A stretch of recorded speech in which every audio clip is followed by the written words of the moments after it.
Share बाजार में वित्तीय सेवा क्षेत्र की कंपनी जियो फाइनेंशियल सर्विसेज लिमिटेड के भविष्य के बारे में जानकारी प्राप्त करने से पहले 2023, 2024, 2026, 2030 के लिए जियो फाइनेंशियल सर्विसेज स्टॉक मूल्य लक्ष्य क्या है?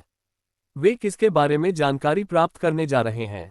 निशाना बनाया जा सकता है। जियो फाइनेंशियल सर्विसेज के लोन सेगमेंट में अगर बात करते 2022 से उन्हें कंपनी को जो शुद्ध मुनाफा हुआ है वह 2021 से अधिक हुआ है और 2020 से कम हुआ है, लेकिन भविष्य में कंपनी अपने लोन सेगमेंट ग्रोथ हासिल करती है कि 2023 में इसके जो टारगेट है उसमें भी आपको बढ़ोतरी होती हुई नजर आएगी। तो साल Jio Financial Services share price target 2023 में पहला टारगेट आपको 250 रुपये और दूसरा टारगेट 275 रुपये तक जा सकता है।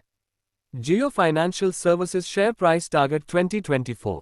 भारतीय शेयर बाजार में फाइनेंस सेक्टर में जो कंपनियां हैं उसमें बजाज फाइनेंस का सबसे बड़ा नाम है और उसकी जो 36% प्रॉफिट पर 26% से ग्रोथ कर रही है। इस सेक्टर में डबल डिजिट करना आसान है। यही कारण है कि रिलायंस इंडस्ट्रीज इस सेक्टर में अपने बिजनेस को बड़े पैमाने पर उतरना का फैसला लिया है। शेयर बाजार की फाइनेंस सेक्टर की सबसे बड़ी कंपनी बजाज फाइनेंस को अगर जियो फाइनेंस सर्विसेज सबसे बड़ी टक्कर देने में कामयाब होती है तो Jio Financial Services share price target 2024 में इसका जो पहला टारगेट है वह आपको 300 रुपये और दूसरा टारगेट 350 रुपये तक जा सकता है। Jio Financial Services share price target 2025। आजकल भारत सहित दुनिया भर में सभी काम मोबाइल पर ही अधिक होते हैं और कुछ दशक से मोबाइल पर लोन लेना एक आसान बात हो चुकी थी। इसे का फायदा उठाकर चाइना ने बड़े से बड़े लोन ऐप भारत में पेश किए थे, लेकिन भारत सरकार के सूझबूझ के कारण अब इन लोन ऐप को बैन कर दिया है, जिसे अब भारतीय लोन देने वाली कंपनियों को इसका सबसे बड़ा फायदा भी नजर आया है। तो इसका फायदा भी जियो फाइनेंशियल शेयर को भी मिलने वाला है। जियो फाइनेंशियल सर्विस के द्वारा 26 जुलाई 2023 को ये घोषणा कर दी कि जब पूरे विश्वभर की एसेट मैनेजमेंट सेक्टर की कंपनी ब्लैक रॉक के साथ जॉइंट वेंचर कर लिया गया है। ब्लैक रॉक दुनिया की एसेट मैनेजमेंट की सबसे बड़ी कंपनी है जो लोगों के पैसे को मैनेज करती है, तो उसमें ये कंपनी $8.5 ट्रिलियन को मैनेज करती है। तो आप समझ सकते हो ये कितनी बड़ी कंपनी है।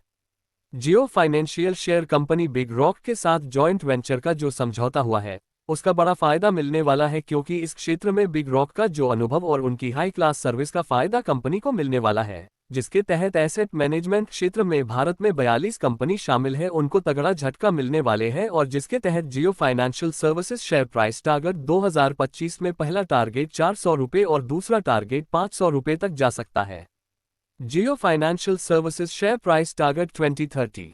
रिलायंस इंडस्ट्रीज कंपनी ने टेलीकम्युनिकेशन सेक्टर में जब अपने कदम जियो के द्वारा पदार्पण किया था तब क्या हुआ था? सभी को ये पता है कि टेलीकम्युनिकेशन सेक्टर में वोडाफोन, आइडिया, बीएसएनएल जैसे जिनका मैनेजमेंट सर्विस खराब या जिन कंपनियों पर कर्ज था उनका पूरी तरह से कंपनी ने पूरी तरह खत्म कर दिया, पर जिनका मैनेजमेंट अच्छा तो वही इस मार्केट में खड़े रह सके, वो है एयरटेल को इतना अधिक नुकसान नहीं हुआ। शेयर बाजार के फाइनेंस सर्विसेज सेक्टर में कंपनी कदम रखने से इन सेक्टर में आने वाली कंपनियों का बड़ा नुकसान होने वाला है, जिससे कारण भविष्य में Jio Financial Services share price target 2030 तक जियो फाइनेंस सर्विस की जो टारगेट है उसमें बढ़ोतरी के साथ पहला टारगेट 1200 रुपये और दूसरा टारगेट 1400 रुपये तक जा सकता है।